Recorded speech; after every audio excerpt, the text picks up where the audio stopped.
पुस्तक ऐसे बनते हैं आर एस टॉपर, अध्याय 8, सफलता की कारगर रणनीति। प्रेरक कथन, सफलता 20% कौशल पर तथा 80% रणनीति पर निर्भर करती है। जिम रोहन। मेरा विश्वास है कि लोग अपना भाग्य महान तैयारी एवं अच्छी रणनीति से निर्मित करते हैं। Jack Canfield. कोई भी बुद्धिमान मूर्ख चीजों को बड़ी व जटिल बना सकता है। इसके विपरीत दिशा में जाने के लिए प्रतिभा व अदम्य साहस की आवश्यकता होती है। Albert Einstein. एक सही, स्पष्ट व व्यावहारिक रणनीति ही आपको आपके लक्ष्य तक पहुंचाती है। अक्षत जैन, रैंक 2, IAS 2018। सिविल सेवा परीक्षा के लिए अच्छे ज्ञान के साथ साथ अच्छी रणनीति का होना बहुत जरूरी है। Vaishali Singh, rank 8, IAS 2018। अपने हिसाब से अपनी रणनीति बनाएं, दूसरों की नकल न करें। Kanishak Kataria, all India rank 1, IAS 2018। Plans are nothing, planning is everything. DD Eisenhower, former US president। A man who doesn't plan long ahead will find trouble at the door। Confucius, Chinese philosopher।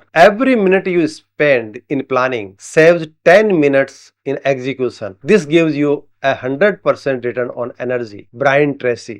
Our goals can only be reached through a vehicle or plan in which we must fervently believe and upon which we must vigorously act। There is no other route to success. Pablo Picasso. आपने देखा होगा कि आपके कई साथी बहुत मेहनती होते हैं, खूब मेहनत भी करते हैं, परंतु मनचाही सफलता पाने से वे चूक जाते हैं। मेहनत के साथ उनका मानसिक स्तर भी अच्छा होता है। कई बार एक सामान्य अकादमिक स्कोर वाला प्रतियोगी ऐसी परीक्षाओं में सफल हो जाता है और मेरिटोरियस विद्यार्थी असफल हो जाता है। प्रतियोगी परीक्षा निसंदेह एक महासमर होता है। जिस प्रकार इतिहास की सभी लड़ाइयों में विजय उन्हीं सेनाओं की हुई है जिनकी युद्ध नीति या रण कौशल श्रेष्ठ रहा है। इतिहास इसका साक्षी है। बाबर ने भारत में मुगल साम्राज्य की स्थापना अपने उच्च रण कौशल व श्रेष्ठ रणनीति से ही की थी। छत्रपति शिवाजी के नेतृत्व में मराठों ने कई लड़ाइयां कुशल रणनीति से ही जीती। महाराजा रणजीत सिंह ने खालसा साम्राज्य की स्थापना व विस्तार कारगर युद्ध नीति के बल पर ही किया। सम्राट अशोक मौर्य ने अपनी प्रभावी रणनीतियों से कई युद्ध जीते और महान सम्राट की पदवी ग्रहण की तथा देवों का प्रिय सम्राट कहलाया। अब आप समझ गए होंगे कि मैं रणनीति पर इतना जोर क्यों दे रहा हूँ। ये कारगर रणनीति ही है जो एक सामान्य स्तर वाले उम्मीदवार को प्रतियोगी परीक्षा में सफल बनाती है तथा प्रभावी रणनीति का अभाव एक टैलेंटेड उम्मीदवार को असफल कर देता है। यह रणनीति प्रारंभ से ही बनानी आवश्यक होती है क्योंकि आपकी यही रणनीति आपके अध्ययन, समय प्रबंधन, प्रारंभिक परीक्षा, क्वालिफाइंग करना, स्वास्थ्य का ख्याल रखना, तनाव प्रबंधन,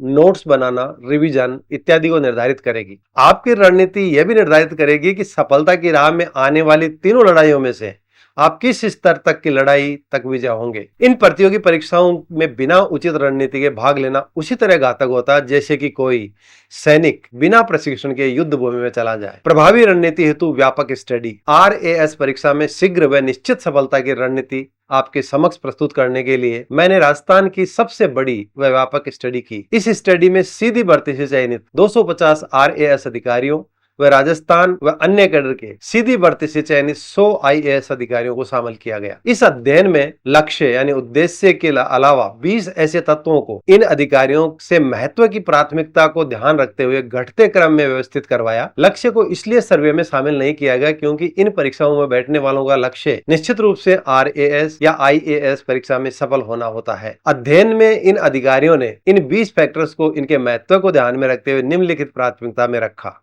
क्रम संख्या 1 कठिन परिश्रम, क्रम संख्या 2 पर नियमित अध्ययन, क्रम संख्या 3 पर सकारात्मक नजरिया, क्रम संख्या 4 पर आत्मविश्वास, क्रम संख्या 5 पर उचित मार्गदर्शन, क्रम संख्या 6 पर समय प्रबंधन, क्रम संख्या 7 पर योजनाबद्ध अध्ययन, क्रम संख्या 8 पर स्वयं प्रेरणा, क्रम संख्या 9 पर पारिवारिक सहयोग, क्रम संख्या 10 पर रिवीजन, 11 पर धैर्य व दृढ़ता, क्रम संख्या 12 पर संपूर्ण पाठ्यक्रम की तैयारी, क्रम संख्या 13 पर अभिव्यक्ति का कौशल, क्रम संख्या 14 पर दृढ़ निश्चय, क्रम संख्या 15 पर भाग्य, क्रम संख्या 16 पर जुनून यानी पैशन, संख्या 17 पर तैयारी में इंटरनेट सामग्री का उपयोग, 18 में सुव्यवस्थित व स्वरचित नोट्स, क्रम संख्या 19 पर सोशल मीडिया से दूरी और क्रम संख्या 20 पर कोचिंग। RAS, IAS व अन्य प्रतियोगी परीक्षाओं में सफलता के इच्छुक उम्मीदवारों को उक्त फैक्टर्स को ध्यान में रखते हुए अपनी अपनी रणनीति तैयार करनी चाहिए। किन्हीं दो व्यक्तियों की पूर्णतः एक रणनीति नहीं हो सकती, लेकिन इन परीक्षाओं में सफलता के लिए 80-90% तक रणनीति के तत्व समान ही होते हैं। 10 से 20% रणनीति का घटक हर व्यक्ति का अलग हो सकता है। रणनीति के आधारभूत घटक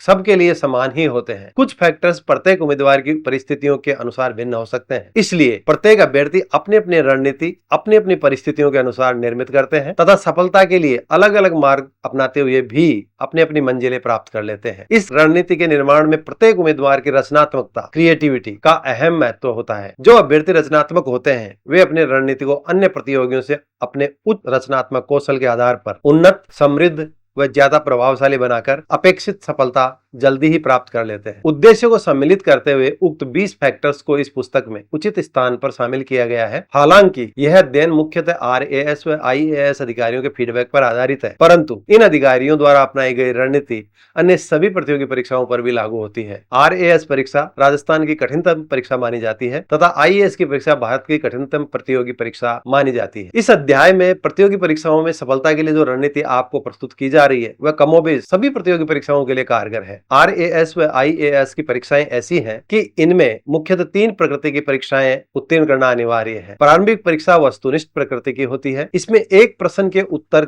हेतु कई विकल्प दिए होते हैं जिनमें से एक सही उत्तर को चिन्हित करना होता है। यह MCQ मल्टीपल चॉइस क्वेश्चंस प्रकार की परीक्षा है। मुख्य परीक्षा निबंधात्मक व व्यक्तिपरक होती है। इसमें वस्तुनिष्ठ प्रकृति के प्रश्न नहीं होते। तीसरी परीक्षा मौखिक प्रकृति की होती है, यानी RAS व IAS परीक्षाओं में सभी प्रकृति की परीक्षाएं शामिल है। इसके विपरीत RPSC व UPSC ऐसी कई अन्य परीक्षाएं आयोजित करती हैं जिनमें केवल वस्तुनिष्ठ प्रकृति के प्रश्न ही पूछे जाते हैं। कुछ परीक्षाएं ऐसी भी होती हैं जिनमें केवल निबंधात्मक वस्तुनिष्ठ प्रश्न ही पूछे जाते हैं। कुछ सेवाओं के लिए केवल साक्षात्कार ही लिया जाता है। जैसे RPSC द्वारा सब इंस्पेक्टर SI के लिए लिखित परीक्षा केवल MCQ वस्तुनिष्ठ प्रकार की प्रकृति की ही होती है, जिसमें एक हिंदी का पेपर व दूसरा सामान्य ज्ञान व सामान्य विज्ञान का पेपर होता है। स्कूल लेक्चरर की परीक्षा केवल वस्तुनिष्ठ प्रकृति की ही होती है। कॉलेज लेक्चरर की परीक्षा वस्तुनिष्ठ प्रकृति व साक्षात्कार प्रकृति की होती है। इसलिए यह पुस्तक उन सभी उम्मीदवारों के लिए उपयोगी है जो प्रतियोगी परीक्षाओं की तैयारी कर रहे हैं। और यह भी अटल सत्य है कि आजकल करीब करीब सभी महत्वपूर्ण पदों पर भर्ती प्रतियोगी परीक्षाओं के माध्यम से ही होती है। प्रतियोगी परीक्षाओं की सफल रणनीति को डिजाइन करने के लिए मैंने मेरे स्वयं द्वारा किए गए मौलिक अध्ययन को आधार बनाया है। ये रणनीति अचूक है, सफलता के लिए रामबाण है। यह बात मैं ठोस आधार पर कह रहा हूं क्योंकि यह रणनीति RAS व IAS में सफल 350 लोक सेवकों के फीडबैक पर आधारित। यह ऐसी युद्ध नीति है जिसके पालन से विजय निश्चित है। RAS परीक्षा हो, IAS परीक्षा हो या अन्य कोई प्रतियोगी परीक्षा, यह रणनीति सभी प्रतियोगी परीक्षाओं में समान रूप से कारगर है। यह युद्ध पद्धति हजारों उम्मीदवारों द्वारा जांची परखी है, वैज्ञानिक अध्ययन की कसौटी पर सही उतरी है, मेरी स्वयं की कसौटी पर भी सही उतरी है। मैं आपको पूर्णतः आश्वस्त करता हूँ कि यदि आप इस योजना अनुरूप चलेंगे व अध्ययन करेंगे तो किसी भी प्रतियोगी परीक्षा में सफलता अर्जित करना आपके लिए आसान व निश्चित हो जाएगा। मैंने देखा है कि कई प्रतिभावान विद्यार्थी प्रतियोगी परीक्षाओं में उचित व प्रभावी रणनीति के अभाव में सफल नहीं हो पाते। मैं नहीं चाहता कि आप उस तिलिस्म से वंचित रहे। यह वह जादुई रणनीति है जिसे जानने का अधिकार हर विद्यार्थी को है ताकि वह अपने जीवन को उन्नत, समृद्ध व सफल बना सके, इस धरती पर आने के अपने उद्देश्यों को पा सके, किसी तरह का अफसोस अंत समय में न रहे, अपने जीवन को इच्छानुसार जीने की काबिलियत हासिल कर सके। मैंने इस पृष्ठ पर परीक्षा की कारगर रणनीति का माइंड मैप एक चित्र के रूप में बताया है। आपको इस माइंड मैप को अच्छी तरह से देखना चाहिए, पढ़ना चाहिए और अपने मन मस्तिष्क में इसको अच्छी तरह बैठा लेना चाहिए क्योंकि ये माइंड मैप आपके लिए बहुत उपयोगी होगा। उक्त माइंड मैप में दर्शाए गए 21 कारक वे आधार स्तंभ हैं जिनका अवलंबन करके आप सफल हो सकते हैं। इन 21 आधार स्तंभों को पुस्तक में यथास्थान पर वर्णित किया गया है। यह 21 वे तत्व हैं जिनके सहयोग बिना आप मनचाही सफलता प्राप्त नहीं कर सकते क्योंकि पूर्व में सफल श्रेष्ठ जन इसी पथ पर चलकर सफलता के शिखर पर पहुंचे हैं। आपकी अपनी स्वयं की SWOT एनालिसिस SWOT एनालिसिस करके उक्त फॉर्मूला में कुछ बदलाव करके सफलता प्राप्त कर सकते हैं और आपको प्राप्त भी करनी चाहिए। यह आपका हक है, दायित्व है। इसी नुस्खे की तलाश में हर वह विद्यार्थी है जो किसी प्रतियोगी परीक्षा की तैयारी में जुटा है। यह नुस्खा सबके लिए उपयोगी है व समान रूप से प्रभावी है। यदि इसका ठीक ठीक पालन किया जाता है तो यह एक तरह से वैज्ञानिक फॉर्मूला है। जैसे हाइड्रोजन के 2 एटम व ऑक्सीजन का 1 एटम मिलकर सदैव पानी का निर्माण करते हैं, ठीक इसी सिद्धांत पर उक्त नुस्खा काम करता है। बस आपको सही अनुपात में वह अपेक्षित कार्यवाही करनी है। 29 मई 1953 को प्रातः 11:30 बजे 2 साहसी युवकों ने दुनिया के उच्चतम स्थल पर पहली बार अपनी उपस्थिति दर्ज करवाकर सफलता को नए ढंग से परिभाषित किया। पृथ्वी के सर्वोच्च शिखर पर खड़े इन दोनों युवकों की मुस्कुराहट यही अभिव्यक्त कर रही थी कि असंभव कुछ नहीं। 29 मई 1953 से पूर्व माउंट एवरेस्ट एवरेस्ट अजेय था। इससे पूर्व कई लोगों के प्रयास असफल रहे, लेकिन ये दोनों पर्वतारोही अपनी कारगर रणनीति के जरिए माउंट एवरेस्ट को पता करने में सफल रहे। RAS परीक्षा में सफलता पाना माउंट एवरेस्ट पर विजय पाने से ज्यादा मुश्किल है। माउंट एवरेस्ट शिखर पर चढ़ाई करने के लिए कुछ निश्चित कारक हैं, जिनका प्रभावी प्रबंधन कर इस चोटी पर पहुंचा जा सकता है, परंतु RAS में चयन को प्रभावित करने वाले कारक निश्चित नहीं है। कई ऐसे फैक्टर्स हैं, कारक हैं, जो हमारे नियंत्रण में नहीं होते, जिसके कारण हम निश्चित तौर पर आश्वस्त नहीं हो सकते कि चयन हो ही जाएगा। यह परीक्षा एवरेस्ट पर चढ़ाई से भी कठिन है, लेकिन असंभव नहीं है। RAS में चयन को प्रभावित करने वाले अधिकांश फैक्टर्स हमारे नियंत्रण में होते हैं। यदि इन फैक्टर्स पर समुचित ध्यान देकर आगे बढ़ा जाए तो सफल होने की संभावना काफी बढ़ जाती है। और इस पुस्तक के माध्यम से यही कौशल विकसित करने का प्रयास किया जाएगा कि आप इस परीक्षा में सफल होने में सहायक फैक्टर्स पर अपना नियंत्रण कैसे प्रभावी ढंग से कर सकते हैं। ये पुस्तक उन समस्त घटकों पर प्रकाश डालेगी जो RAS परीक्षा में चयन को प्रभावित करते हैं। इस प्रतियोगी परीक्षा में सफल होने की रणनीति तैयार करने के लिए उन कारकों का जानना व समझना आवश्यक है, जिन पर ध्यान केंद्रित करके सफलता के सपने को साकार किया जा सकता है। जो प्रतियोगी घटकों फैक्टर्स को सही समझ लेगा एवं इनके महत्व को जान लेगा, वह इस प्रतियोगिता में सफल होने की संभावना को काफी हद तक बढ़ा लेगा। इन्हीं फैक्टर्स को मद्देनजर रखते हुए इस परीक्षा में सफल होने की प्रभावी रणनीति तय की जा सकती है। यह प्रभावी रणनीति ही होती है जो कई अभ्यर्थियों को प्रथम प्रयास में सफल बना देती है।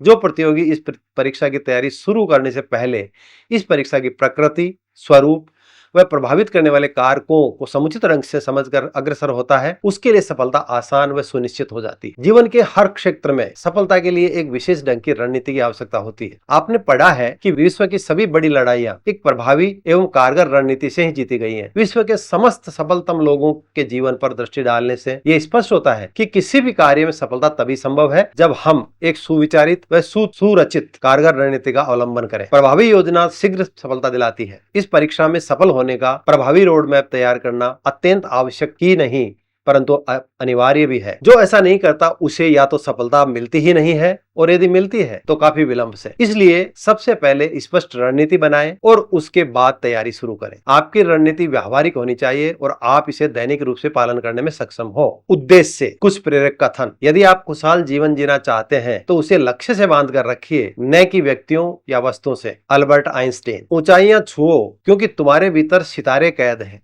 गहन कल्पना कीजिए क्योंकि कल्पना लक्ष्य का पीछा करती है। रविंद्रनाथ टैगोर। उठो, जागो और तब तक नहीं रुको जब तक लक्ष्य प्राप्त न हो जाए। स्वामी विवेकानंद। एक विशाल कारण ही मन को तेजी से कर्म करने के लिए प्रेरित करने में सफल हो पाता है। William Shakespeare. महान अंग्रेज नाटककार, 1564 से 1616। मैं एक ही काम करना चाहता हूं और उसे अच्छे से करना चाहता हूं। जेन कोम। व्हाट्सएप के संस्थापक। लक्ष्यहीन जीवन सदा एक मुसीबत भरा जीवन होता है। प्रत्येक व्यक्ति का एक उद्देश्य होना चाहिए। श्री अरविंदो। संसार उस व्यक्ति के लिए रास्ता अपने आप बना देता है जो जानता है कि उसे कहां जाना है। Ralph Waldo immersion. गलत दिशा में बढ़ रही भीड़ का हिस्सा बनने से बेहतर है सही दिशा में अकेले चले। चाणक्य। जीवन में लक्ष्य निर्धारण बहुत महत्वपूर्ण है। बड़े लक्ष्य का निर्धारण व इसे प्राप्त करना स्पष्ट विजन व रीजन पर निर्भर करता है, क्योंकि यदि आप यह नहीं जानते कि आप कहां जा रहे हैं तो प्रत्येक सड़क आपको कहीं नहीं ले जाएगी। Henry Kissinger. 1973 नोबेल शांति पुरस्कार विजेता। एक सफल जीवन का सबसे बड़ा रहस्य यह पता लगाना है कि मुझे वह कौन सा एक विशेष कार्य करना है और फिर उसे कर डालिए। Henry Ford. एक समय में एक काम करो और ऐसा करते समय अपनी पूरी आत्मा उसमें डाल दो और बाकी सब भूल जाओ। स्वामी विवेकानंद। एक विचार लो, उस विचार को अपना जीवन बना लो, उसके बारे में सोचो, उसके सपने देखो, उस विचार को जियो।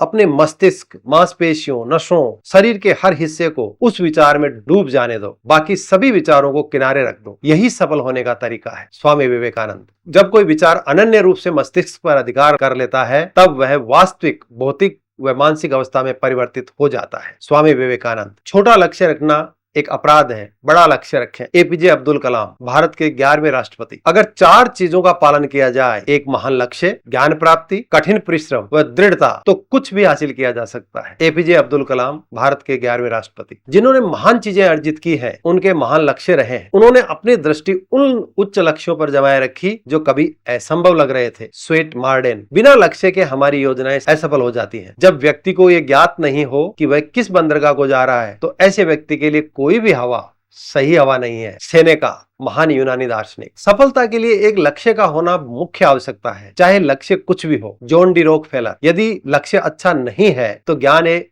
बुराई बन जाता है। प्लेटो, जो महान कार्यों को लक्ष्य बनाते हैं उन्हें काफी कष्ट उठाने पड़ते हैं। प्लूटार्क, केवल एक लक्ष्य रखें, न्याय संगत व उपयोगी लक्ष्य निर्धारित करें और अपने आप को इसके प्रति पूर्ण रूपेण समर्पित कर दो। जेम्स एलन, व्यक्ति को जितना जल्दी हो सके अपनी मंजिल तय कर लेनी चाहिए और इसे हासिल करने हेतु अपनी संपूर्ण ऊर्जा व प्रतिभा लगा देनी चाहिए। वोल्ट डिज्नी, यदि आपको परिणाम की काफी चिंता है तो आप उसे निश्चित रूप से प्राप्त कर लेंगे। William James. Civil services exam 2018 के प्रथम रैंकर कनिष्क कटारिया के इस कथन से मैं ही नहीं, आप भी सहमत होंगे कि गंभीर अभ्यर्थी को अपना लक्ष्य दिखाई देता है जैसे अर्जुन को चिड़िया की आंख ही दिखाई देती थी। आपके पास स्पष्ट विजन होना चाहिए कि इस लक्ष्य की प्राप्ति क्यों आवश्यक है। अपने लक्ष्य को सार्वजनिक न करें, अपने तक सीमित रखें।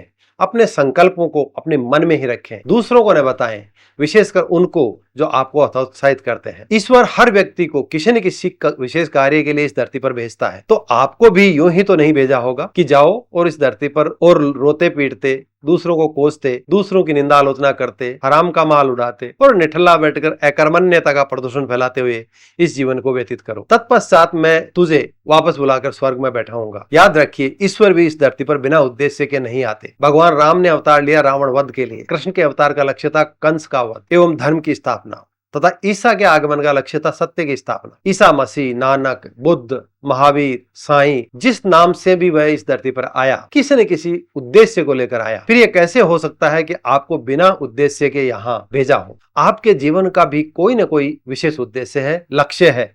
इस उद्देश्य को पहचाने, वह इसका निर्धारण कर इसकी प्राप्ति के लिए जी तोड़ मेहनत करें। सफलता आपके कदम चूमेगी। इसीलिए स्वामी विवेकानंद ने कहा है, उठो और काम में लग जाओ। ये जीवन भला कितने दिन का है? जब तुम इस संसार में आए हो तो कुछ चिन्ह छोड़ जाओ, अन्यथा तुम में और इन वृक्षों में फर्क ही क्या रह जाएगा। जो पैदा होते हैं, परिणाम को प्राप्त होते हैं और मर जाते हैं। आपका लक्ष्य आपके प्रयत्नों को दिशा देता है। लक्ष्य क्यों प्राप्त करना चाहते हैं, यह लक्ष्य निर्धारण से भी ज्यादा महत्वपूर्ण है, क्योंकि यह वह कारक फैक्टर है जो लक्ष्य प्राप्ति के लिए हर वक्त हमें प्रेरित करता रहता है। RAS परीक्षा 2017 में प्रथम स्थान प्राप्त करने वाले भवानी सिंह, द्वितीय स्थान प्राप्त करने वाले सचिन यादव व तीसरा स्थान पाने वाले शैलेश खैरवा का भी यही कहना है कि RAS परीक्षा में सफलता के लिए RS बनने का फैसला बहुत अहम है। RS बनने के लिए सर्वप्रथम यह तय करना परम आवश्यक है कि आपका जीवन में लक्ष्य क्या है, आपके जीवन का उद्देश्य क्या है, वास्तव में आप क्या करना या बनना चाहते हैं। यह सामान्य निर्णय नहीं है कि आप RS बनना चाहते हैं। यह एक विशेष संकल्प है। लक्ष्य के बिना उसे प्राप्ति का मार्ग तय नहीं हो सकता। आपको गहन चिंतन मनन करके अपने लक्ष्य का निर्धारण करना चाहिए, क्योंकि यह लक्ष्य ही है जो आपके जीवन की दिशा व दशा निर्धारित करता है। लक्ष्य ही तय करता है कि आपका मार्ग कितना जटिल व चुनौतीपूर्ण होगा। यदि लक्ष्य छोटा होता है तो निश्चित है कि समस्याएं भी कम होंगी, कम चुनौतियों का सामना करना होगा। आपका लक्ष्य क्या हो, यह आपके क्यों पर निर्भर करेगा। RAS की परीक्षा लिखते समय अभ्यर्थी मेरे द्वारा किए गए सर्वे में प्रकट 14 कारणों में से एक या एक से अधिक वजहों से परीक्षा में बैठते हैं। यदि वजह क्यों पता हो तो लक्ष्य निर्धारण आसान हो जाता है। एक बार लक्ष्य निर्धारण के पश्चात उससे फेविकोल की तरह चिपक जाएं। उसमें पूर्ण भरोसा रखें।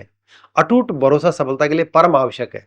यदि लक्ष्य प्राप्ति में संशय रखेंगे तो असफल होना लगभग तय है। भगवत गीता अध्याय 4 श्लोक 48 में भगवान श्री कृष्ण ने कहा है कि संशयात्मा विनश्यति, अर्थात विवेकहीन और श्रद्धा रहित संशयात्मा मनुष्य का पतन हो जाता है। अतः एक बार पूर्ण विवेक व बुद्धिमता से लक्ष्य निर्धारण के पश्चात इसके प्रति अटूट भरोसा करके वह कारगर रणनीति बनाकर तत्काल क्रियान्वित कर देना चाहिए। एक बार किसी मित्र देश का राजा फ्रांस के महान सेनापति सम्राट नेपोलियन बोनापार्ट से मिलने आए। शाही भोजन के वक्त उस राजा ने नेपोलियन से पूछा कि आपके पास सेनाएं और संसाधन तो दूसरे राजाओं की तरह ही होते हैं, फिर क्या बात है कि आप हर युद्ध में अपराजित रहते हैं। यह सवाल सुनकर नेपोलियन बोनापार्ट ने मुस्कुराकर कहा, सही वक्त आने पर आपके सवाल का जवाब दूंगा। अगले दिन जब वह राजा सुबह समुद्र किनारे टहल रहा था तो उसने देखा कि कुछ सैनिक अपनी टोपी में पानी भरकर उसे नीचे गिराते हुए उसे रस्सी की तरह बांटते अलग अलग अंशों को लपेटकर रस्सी बनाना का प्रयास कर रहे थे। राजा ने एक सैनिक से पूछा, ये तुम क्या कर रहे हो? सैनिकों का जवाब था, जैसा कि हमारे सिपह सालार ने हुक्म दिया है हम वही कर रहे हैं। राजा ने यही सवाल सिपह सालार से व फिर सेनापति से पूछा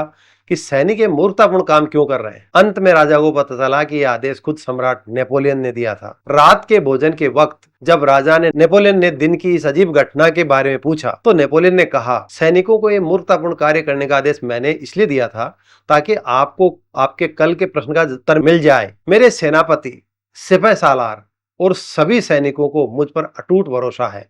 वे जानते हैं कि मैं उन्हें जो भी आदेश दूंगा वह बिल्कुल उचित होगा।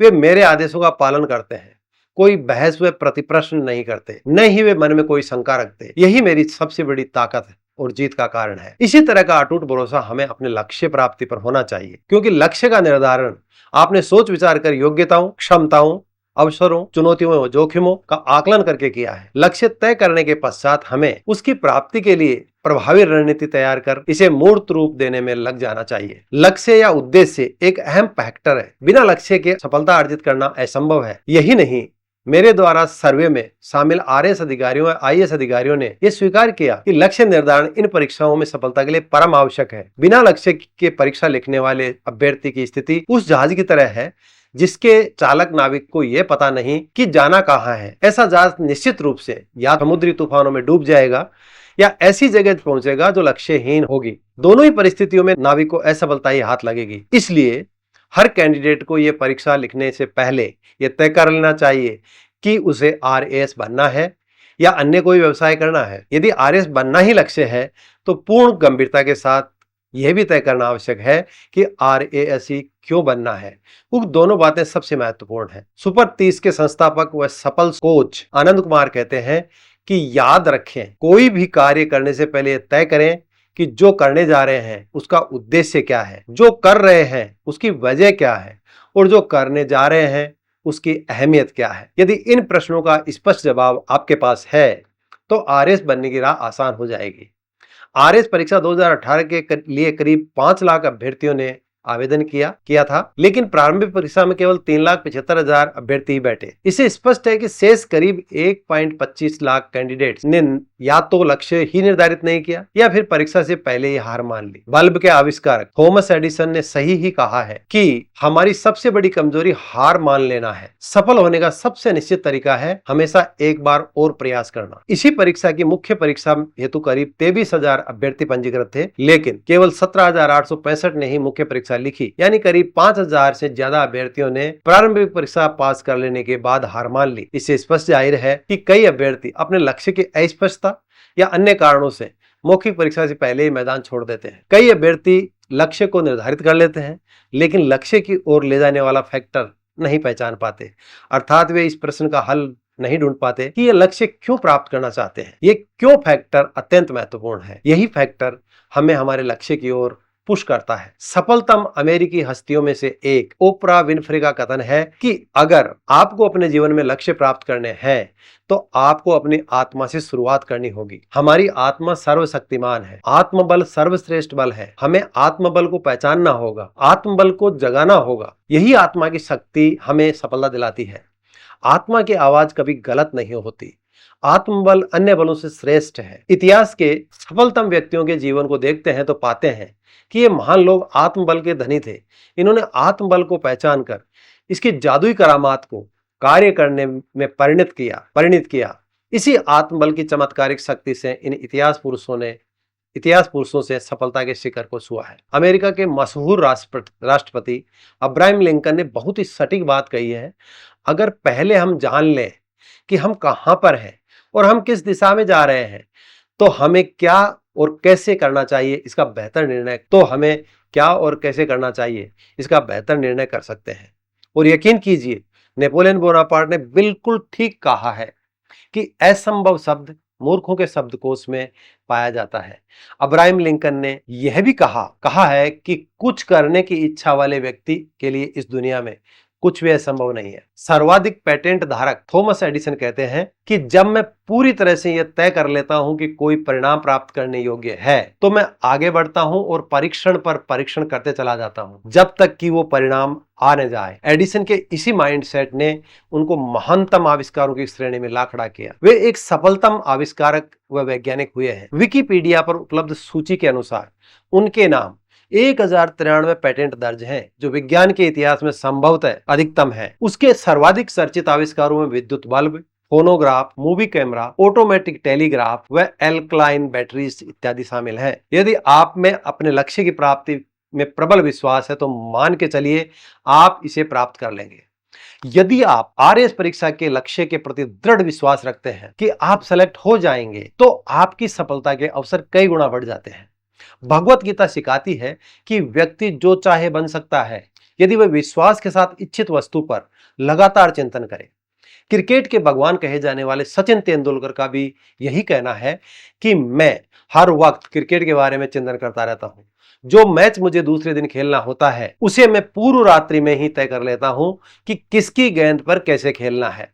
मैं चलते फिरते, खाते पीते, सोते जागते हर वक्त मन में क्रिकेट के विचारों से ही सराबोर रहता हूं। इसी का परिणाम है कि उन्होंने क्रिकेट के इतिहास में वो मुकाम पा लिया जो आज तक अन्य क्रिकेटर नहीं पा सके। आपका विश्वास अगर आपके लक्ष्य आरएएस बनने में अटूट है तो आप इसे पालेंगे। श्री कृष्ण भगवत गीता में अर्जुन को कहते हैं कि मनुष्य अपने विश्वास से निर्मित होता है, जैसा वो विश्वास करता है वैसा ही वो बन जाता है। जीसस कहते हैं मांगो और तुम्हें ये दिया जाएगा, खोजो और तुम्हें मिलेगा, खटखटाओ और तुम्हारे लिए द्वार खोल दिए जाएंगे। अतः आरएएस परीक्षा के आकांक्षी को लक्ष्य निर्धारण कर समुचित प्रयत्न करना चाहिए बिना किसी संशय के, ताकि सफलता का वर्णन जल्दी कर सके। विश्वास कीजिए, ये मुश्किल तो है पर मुमकिन है। आप ऐसा कर सकते हैं और मुझे पूर्ण विश्वास है आप ऐसा कर लेंगे। और हाँ, याद कीजिए, स्वामी विवेकानंद ने कहा है, छोटा लक्ष्य अपराध है, लो एम इज क्राइम। इसलिए बड़ा सोचो व बड़ा बनो। बिना लक्ष्य निर्धारण के आरएएस की तैयारी करना वैसा ही है जैसा कि बिना लक्ष्य के तीर चलाना। आरएएस क्यों बनना चाहते हैं, ये क्यों ही आपकी परीक्षा की तैयारी को दिशा देगा। इस क्यों के अभाव में आरएएस में चयन होना मुश्किल है, और यदि चयन हो भी जाए तो इसमें खुश रहना मुश्किल है। अतः प्रत्येक अभ्यर्थी को सर्वप्रथम उस वजह को जानना चाहिए जिसके लिए वह आरएएस बनना चाहता है। मेरे द्वारा किए गए अध्ययन में आरएएस बनने के लक्ष्य के पीछे की वजहों को घटती हुई प्राथमिकता के क्रम में निम्नानुसार बताया गया। क्रम संख्या 1 जन सेवा, क्रम संख्या 2 सेवा करने का उचित प्लेटफॉर्म, नंबर 3 कार्य विविधता, नंबर 4 वंचितों की सेवा, नंबर 5 जॉब संतुष्टि, नंबर 6 प्रसिद्धि व सामाजिक प्रतिष्ठा, नंबर 7 प्रशासनिक सेवा का आकर्षण, नंबर 8 कार्य का स्थायित्व, नंबर 9 माता पिता के सपनों को पूरा करना, नंबर 10 महिला सशक्तिकरण, नंबर 11 पावर एवं अथॉरिटी, नंबर 12 त्वरित सेवा प्रदान करना, नंबर 13 आजीविका कमाना और नंबर 14 धन कमाना।